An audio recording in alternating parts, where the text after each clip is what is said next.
अगर ये कर लेते हो मैं गारंटी देता हूँ कि आप एग्जाम में नहीं अटकोगे, कहीं भी नहीं अटकोगे, सारे क्वेश्चन अटेम्प्ट कर डालोगे।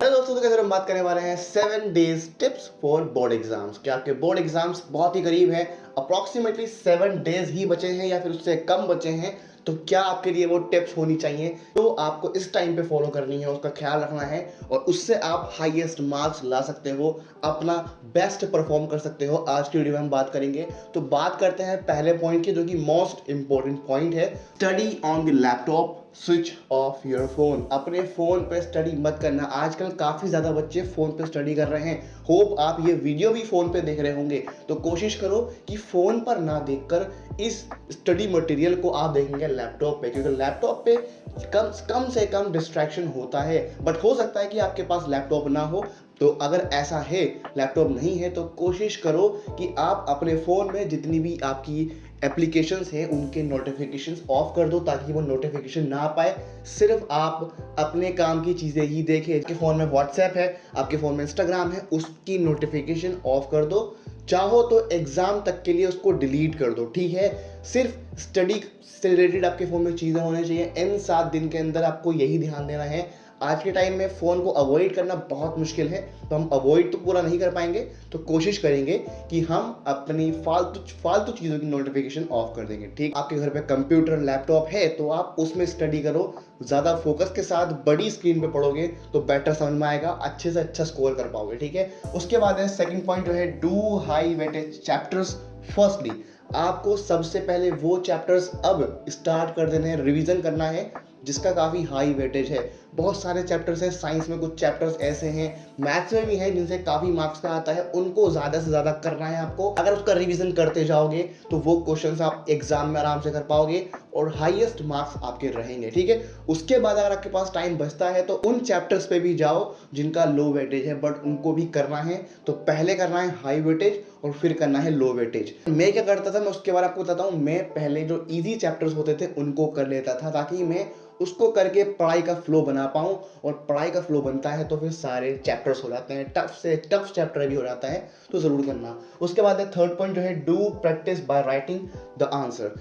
अपने आंसर को लिखकर जरूर याद करना। काफ़ी बच्चे प्रैक्टिस करते हैं एग्जाम टाइम पे। अभी जैसा कि 7 दिन बचे हैं, 7 दिन लिखकर भी याद करो। बच्चे लिखते नहीं है, सिर्फ पढ़ते रहते हैं, याद करते रहते हैं। याद तो हो जाता है लेकिन लिखने की आदत नहीं होती है, क्योंकि एग्जाम में आपकी नॉलेज आपके माइंड को देख के नहीं होती है, वो आपने आंसर कैसा लिखा है उसको देखकर होती है, ठीक। पूरे साल की मेहनत जस्ट 3 घंटे के अंदर आपकी देखी जाती है। और कैसे देखते हैं कि आपने कैसा लिखा है, भले आपके माइंड में कितना भी अच्छा वो कॉन्सेप्ट हो, लेकिन लिखा हुआ मैटर करता है।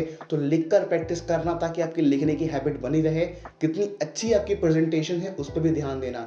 तो अपने हाथ को यूज टू बनाओ लिखने के। काफ़ी बच्चे ऐसे होते हैं जिनका लिखते लिखते हाथ दर्द कर जाता है एग्जाम में, क्योंकि उनको लिखने की हैबिट नहीं होती है। तो हैबिट बनाओ, 3 घंटे लगातार लिखकर देखो, आप कोई भी पेपर सॉल्व करो। अगर ऐसा कर लोगे तो बहुत अच्छे मार्क्स आएंगे एग्जाम में फ्लो के साथ लिख पाओगे और हर एक क्वेश्चन को अटेम्प्ट कर दोगे आप, अगर ये प्रैक्टिस करते हो। फिर है fourth point, do previous year question. सबसे इंपॉर्टेंट है, मोस्ट इंपॉर्टेंट है। या फिर आप 3 घंटा एक टाइमर लगाओ और किसी भी साल का पेपर सॉल्व करो, ठीक है। जो आपको मैंने ऊपर बताया ना कि राइटिंग प्रैक्टिस करो, वो आपकी यहीं पर हो जाएगी, जरूर कर लेना। अगर ये कर लेते हो मैं गारंटी देता हूँ कि आप एग्जाम में नहीं अटकोगे, कहीं भी नहीं अटकोगे, सारे क्वेश्चन अटेम्प्ट कर डालोगे। आपको ऐसा लगेगा इस माहौल के आप यूज्ड टू हो, आप घबराओगे नहीं, कोई क्वेश्चन नहीं छूटेगा और सब कुछ टाइम पे चलता रहेगा। अगर 3 घंटे पहले से प्रैक्टिस करके लेके चलोगे तो ये ज़रूर ध्यान देना कि एग्ज़ाम की प्रैक्टिस करनी है। कोई भी साल का पेपर, 2022 का, 23 का, या फिर आप 21 या फिर 2020 का, कोई भी एक पेपर 3 घंटे लगातार बैठ कर सॉल्व करना है। प्रैक्टिस बहुत अच्छे से रहेगी और हर एक सब्जेक्ट का आपको ये करना है, ठीक है। उसके बाद है हैव नाइस स्लीप। काफ़ी बच्चे ऐसा करते हैं कि एग्जाम टाइम पे सोते नहीं है। प्लीज़ सोना अच्छे से, क्योंकि आपका माइंड को रेस्ट चाहिए। एग्जाम टाइम पे सोते नहीं है, फिर बीमार पड़ जाते हैं तो पूरी मेहनत खराब हो जाती है, तो ये गलती मत करना। उसके बाद है 6 पॉइंट, जो है डोंट हैव ऑयली फूड।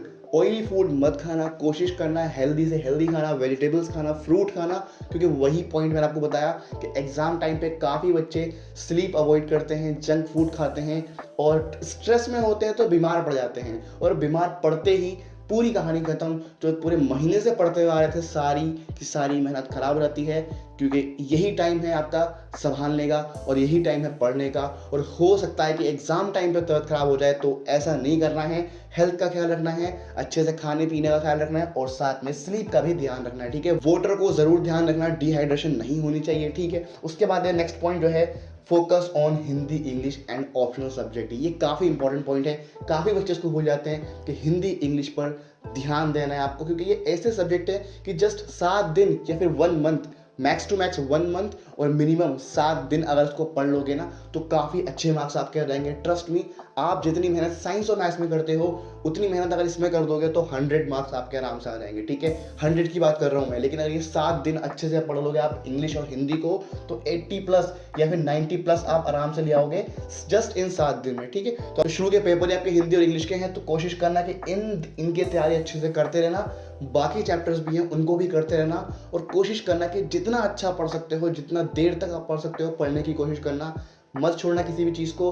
और सबसे पहला पॉइंट आपको बताया था मैंने कि फ़ोन में स्टडी मत करना, लैपटॉप में करना काफ़ी इंपॉर्टेंट है। फ़ोन में डिस्ट्रैक्शन होगा और जहाँ डिस्ट्रैक्शन होगा स्टडी नहीं हो पाएगी। तो ये थी आज की वीडियो।